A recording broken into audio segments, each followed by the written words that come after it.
Hello bachcho, let's read this question. The question says in an SN1 reaction, the configuration of the product undergoes option A is inversion, option B is racemization, option C is retention and option D is none of these.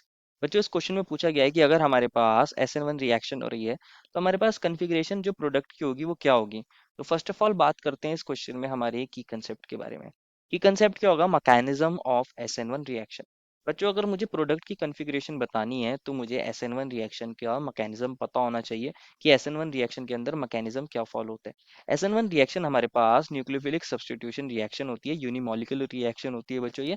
और consider करिए मेरे पास एक example को। होता क्या है किसी भी न्यूक्लियोफिलिक सब्स्टिट्यूशन रिएक्शन के अंदर, मान लीजिए ये R1 ग्रुप है, ये C है, ये R2 है और ये R3 है। तो यहाँ अगर मैं इसकी रिएक्शन, ये कोई एक्स ग्रुप है जो एक लिविंग ग्रुप है, अगर इसकी रिएक्शन मैं किसी न्यूक्लियोफाइल से करा देता हूँ तो हमारे पास कुछ इस तरह का हमारा सब्स्टिट्यूशन हो जाता है। जो न्यूक्लियोफाइल आएगा वो क्या करेगा, हमारे पास एक्स की प्लेस पर आ जाएगा, एक्स को सब्स्टिट्यूट कर देगा और उसकी प्लेस पर न्यूक्लियोफाइल आ जाएगा। इसलिए इस टाइप की रिएक्शन को बोलते हैं न्यूक्लियोफिलिक सब्स्टिट्यूशन रिएक्शन। लेकिन हमारे पास SN1 के अंदर क्या हो रहा है इसको देखना है। ये SN1 रिएक्शन हो भी सकती है, नहीं भी हो सकती, देखते हैं। लेकिन इसको आप सिर्फ एग्जाम्पल के तौर पे समझिए। हमें एग्जैक्ट SN1 रिएक्शन का एग्जाम्पल उसके मैकेनिज्म को देख के समझ आएगा कि क्या होता है SN1 रिएक्शन के अंदर। मैकेनिज्म को समझते हैं। मैकेनिज्म क्या होगा SN1 रिएक्शन का। फर्स्ट ऑफ ऑल क्या होगा, मान लीजिए मेरे पास अगर कोई मेरा अल्काइल हैलाइड ले लेते हैं, फॉर एग्जांपल ये R1 है, ये C है, ये R2 है और ये R3 है और ये X है। तो होता क्या है इसके अंदर, मेरे पास फर्स्ट स्टेप के अंदर, फर्स्ट स्टेप कैसा होता है, स्लो स्टेप होता है। स्टेप वन कैसा होता है, ये स्लो स्टेप होता है, रेट डिटरमाइनिंग स्टेप। तो स्लो स्टेप में क्या होगा, ये एक्स क्या करेगा, अपने इलेक्ट्रॉन को लेके चला जाएगा और साथ में सी के इलेक्ट्रॉन को भी लेके चला जाएगा। तो यहाँ हेट्रोलिटिक क्लीवेज होता है। कैसा क्लीवेज, हेट्रोलिटिक क्लीवेज। तो हमारे पास यहाँ कुछ ऐसा देखने को मिलेगा, एक कार्बोकेटायन बन जाएगा बच्चों और यहाँ पे एक्स नेगेटिव आ जाएगा। अब स्टेप टू को समझते हैं। स्टेप टू के अंदर क्या होगा बच्चों। अब ये जो मेरा कार्बोकेटायन बना है बच्चों, ये होता है हमारा ट्राइगोनल प्लेनर। कैसा होता है, ट्राइगोनल प्लेनर। मान लीजिए R1 था, ये C पॉजिटिव है, ये R2 है और ये R3 है। अब मेरा न्यूक्लियोफाइल आएगा। अब न्यूक्लियोफाइल चाहेगा कि वो कार्बोकेटायन पे अटैक करेगा, क्योंकि कार्बन पे पॉजिटिव चार्ज है, न्यूक्लियोफाइल पे नेगेटिव चार्ज है।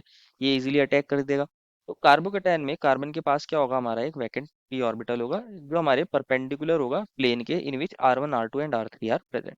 तो न्यूक्लियोफाइल क्या काम कर सकता है, अपने इलेक्ट्रॉन को इसके अंदर यहाँ डोनेट कर सकता है। अगर ये यहाँ से डोनेट करेगा तो हमारे पास जो R1 R2 और R3 लेफ्ट साइड में थे वो वहीं रहेंगे। ये R2 है, ये R3 है और मेरे पास यहाँ आ गया होगा न्यूक्लियोफाइल। एक प्रोडक्ट तो बन सकता है ही। दूसरी पॉसिबिलिटी क्या हो सकती है बच्चों कि न्यूक्लियोफाइल पीछे से भी अटैक कर सकता है, क्योंकि हमारे पास ये जो कार्बोकेटायन होता है ये प्लेनर होता है। तो इसका जो p ऑर्बिटल है, वैकेंट p ऑर्बिटल, इसका एक लोब तो होगा अबव द प्लेन, एक होगा बिलो द प्लेन। तो ये एक साइड से अटैक करेगा तो ओरिजिनल कॉन्फ़िगरेशन वाला रहेगा जो हमारे पास स्टार्टिंग में कॉन्फ़िगरेशन थी।